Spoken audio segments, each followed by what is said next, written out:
नमस्कार देवी और सज्जनों, आप लोगों का बहुत बहुत स्वागत है महाराजगंज की धरती पर।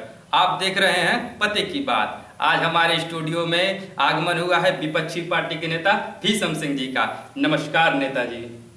अरे नमस्कार नमस्कार। हमारे स्टूडियो में पधारने के लिए और हमें समय देने के लिए आपका बहुत बहुत धन्यवाद। अरे धन्यवाद उस लोकतंत्र का जिसने हमें नेता बनाया, और धन्यवाद उस जनता का जिसने हमें अपना बेटा बनाया। नेताजी, यह सवाल पूछते हुए मेरे दिल में वाकई बहुत दर्द हुआ। अरे तो डॉक्टर को दिखाओ ना। अरे मेरा यह मतलब नहीं था। आप पिछले 15 साल से जो चुनाव हार रहे हैं, मुझे इस बात का बड़ा दर्द है। कोई बात नहीं, दर्द अभी ठीक हो जाएगा। पहले तुम सवाल तो करो। चुनाव हारने पर आपको कैसा लगता है? अच्छा लगता है, अच्छा लगता है। अच्छा लगता है? मैं समझा नहीं। देखा, दर्द खत्म हो गया ना। ये राजनीति नहीं आशा गालिब, बस इतना समझ लीजिए, 5 अंगुलियां घी में और सब कढ़ाई में होता है, समझो। आप तो शायर बन गए। तुम शायर बनने की बात कर रहे हो? पब्लिक के एंटरटेनमेंट के लिए जोकर तक बनना पड़ता है। एंटरटेनमेंट के लिए? तो तुम्हें क्या लगता है पब्लिक हमारा पकाऊ भाषण सुनने के लिए आती है? अब तुमने देखा होगा कि कुछ औरतें एक दूसरे की पास पड़ोस में चुगली करती फिरती हैं। सुनने वाले को तो बहुत मजा आता है कि नहीं? हम दूसरे की अच्छाई नहीं देखते। अच्छाई को आज कौन पूछता है? सभी बुराई सुनना चाहते हैं, इसीलिए हम भी सबका हिसाब किताब रखते हैं। और जब पब्लिक को नमक मिर्चा लगा के सुनाते हैं ना, तो पब्लिक को भी बड़ा मजा आता है। सर, आपने यह नहीं बताया कि चुनाव हारने पर आपको अच्छा कैसे लगता है? पते की बात बता रहा हूँ। मैं चुनाव जीतने के लिए नहीं, बल्कि चुनाव हारने के लिए लड़ता हूँ। हारने के लिए? वो क्यों? इसका हिसाब किताब करना बड़ा आसान है, पर तुम लोगों को आसान बात कहाँ समझ में आती है। हर बात को तुम लोग तोड़ मरोड़ कर पेश करते हो।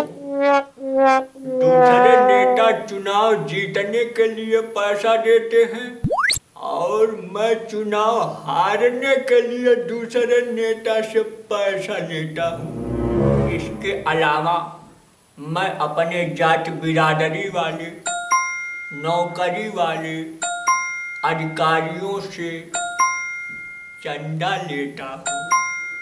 चुनाव लड़ने के लिए पार्टी फंड दे ही देती है। बैनर, पोस्टर, स्टिकर, हैंडबिल, ये सब तो फ्री में छप जाता है। और रही बात गाड़ियों की, गाड़ियां तो मैं स्टैंड से ही उठवा लेता हूँ। जात बिरादरी में कहीं भी कोर्ट कचहरी का मामला आता है तो उसको सेटलमेंट करा देता हूँ, और उसके पैसे अलग से मिल जाते हैं। इसके लिए मुझे 2-4 धरना प्रदर्शन रैली करना पड़ता है, जिससे मैं साल भर खबरों में बना रहता हूँ।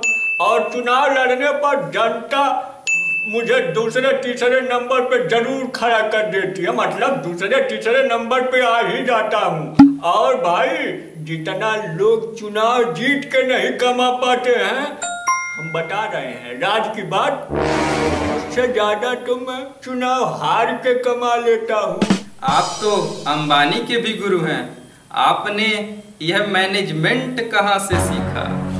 यही तो पते की बात है। तुम लोगों को लगता है कि ज्ञान की बातें सिर्फ स्कूलों में पढ़ाई जाती है। नहीं, स्कूलों में गणित, अंग्रेजी, विज्ञान पढ़ के तुम लोग सिर्फ नौकर ही बनते हो। नेता बनने के लिए शुरू से ही तैयारी करना पड़ता है। किताबों के जगह लोगों का दिमाग पढ़ना पड़ता है। स्कूल लोग को जगह समाज में रहना पड़ता है, अब मूर्ख न होते हुए भी दिखना पड़ता है। सालों साल लग जाते हैं तैयारी करने में और तुम लोग हमें अंगूठा छाप कहते हो। मैं तो कहता हूँ इस समय देश का हर नागरिक अंगूठा छाप है। आधार में अंगूठा, कोर्ट में अंगूठा, पैन कार्ड में अंगूठा, वोट में अंगूठा, राशन कार्ड में अंगूठा, लाइक में अंगूठा, डिसलाइक में अंगूठा। कौन कम वक्त कहता है कि हम 22वीं सदी में जी रहे हैं? अरे मैं तो कहता हूँ कि हम लोग अंगूठा छाप सदी में जी रहे हैं।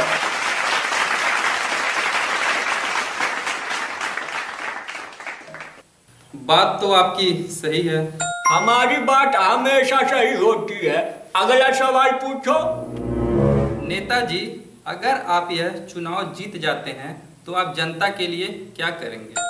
इसीलिए तो मैं जीतना नहीं चाहता हूँ। जीतने के बाद जनता चींटियों की तरह चिपक जाती है। अरे जिसको भगवान भी नहीं खुश कर पाए उसको भला हम क्या खुश कर पाएंगे? आज एक के लिए कुछ करो तो दूसरा नाराज हो जाता है।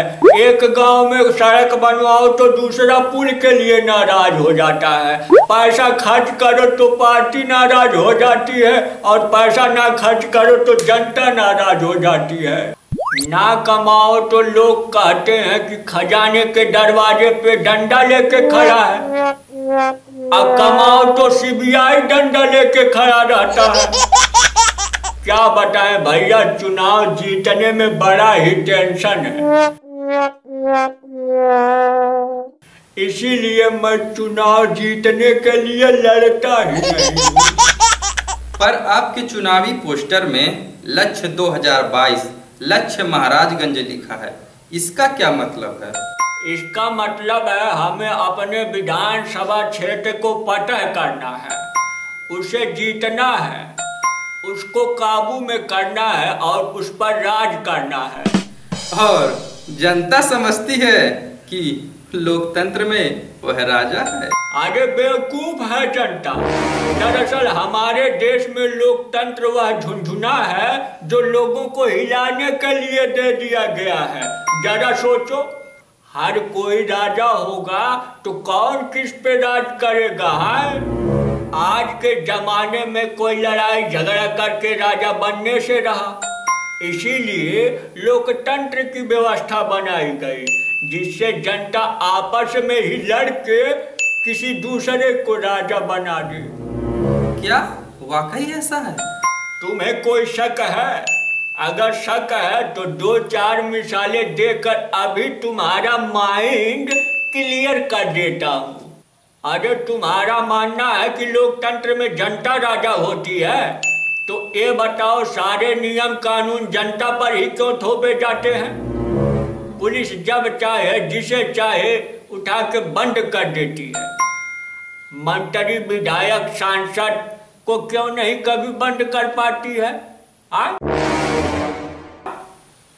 तुम्हें क्या लगता है? अरे एक प्रधान को नहीं बंद कर पाती है क्योंकि वह राजा है। और दूसरी मिसाल, तुम्हारे सुरक्षा के लिए कोई सिक्योरिटी है? नहीं है। विधायक को देखो, मंत्री को देखो, सांसद को देखो, आगे पीछे 4-4 सिक्योरिटी लगे रहते हैं। और तुम अपनी बात क्या कह रहे हो? जब थाने में जाते हो ना तो उल्टा पुलिस तुम्हें से सवाल करती है। अब बताओ राजा कौन है? बात तो आपकी ठीक है। ठीक है, अगला सवाल पूछो। नेताजी, जाति व्यवस्था पर आधारित वोटों की गणित हर चुनाव में रणनीति का हिस्सा बनते हैं, इस पर आपका क्या विचार है? हर चुनाव जातिगत समीकरणों के आधार पर ही लड़ा जाता है। वह जातिवादिता ही है जो हमारे समाज में दरार पैदा करती है। जाति व्यवस्था ने लोगों को कई वर्गों में बांट दिया है। कोई वर्ग छोटा है तो कोई वर्ग बड़ा। अरे यहाँ बड़े और छोटे से तुम धनी और गरीब मत समझ लेना। वर्ग से मेरा मतलब संख्या आकार से है। जिसकी जितनी ज्यादा संख्या उसका उतना ज्यादा वोट। हर वर्ग की अपनी जरूरत होती है। किसी के लिए नौकरी और किसी के लिए व्यापार। और किसी के लिए मकान और किसी के लिए दुकान। कई बार हम जनता को डाइवर्ट भी कर देते हैं और इसमें सबसे ज्यादा साथ देता है धर्म। अब भारत में धर्म के नाम पर किसी को भी डाइवर्ट किया जा सकता है, यह हमारा तुरुक का इक्का है। आपने तो मेरी आंखें ही खोल दी। अरे इसीलिए तो हमने हर नुक्कड़ चौराहे पे शराब की दुकानें खोल रखी हैं। और 2 बोतल मारो और आंखें बंद कर लो।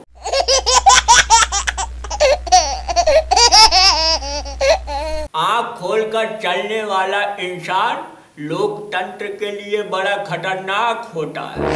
तो आपकी नजर में जनता खतरनाक है? बिल्कुल है।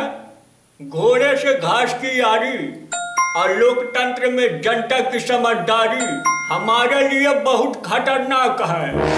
तो इससे बचने के लिए आप क्या करते हैं? अरे बताया ना, बहुत तरीके हैं। जात, धर्म, संप्रदाय, गाय, गोबर, मंदिर, मस्जिद, आतंकवाद, पाकिस्तान और इमरान। आपने तो बेरोजगारी, गरीबी, महंगाई, विकास का तो नाम ही नहीं लिया। तुमको लगता है कि आज के जमाने में कोई गरीब भी है?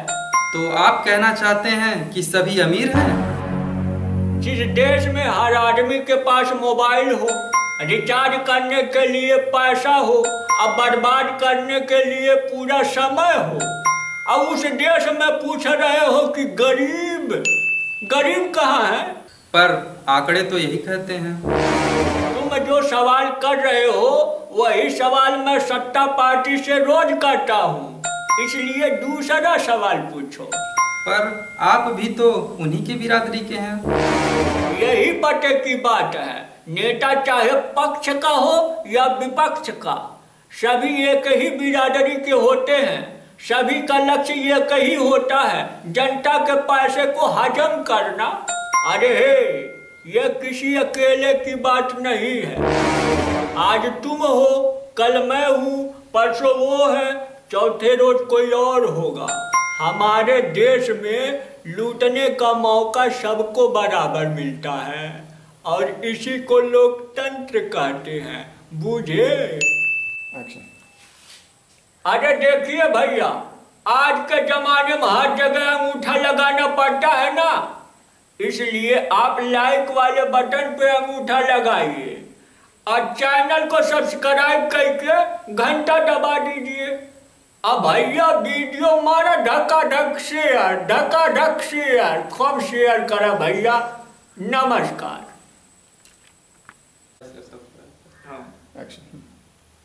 नमस्कार भैया, मैं अभिनेता व गायक जय यदुवंशी आप सभी को नमस्कार कर रहा हूं। अगर आप लोगों को वीडियो पसंद आया हो तो इसे लाइक, शेयर और सब्सक्राइब करिए।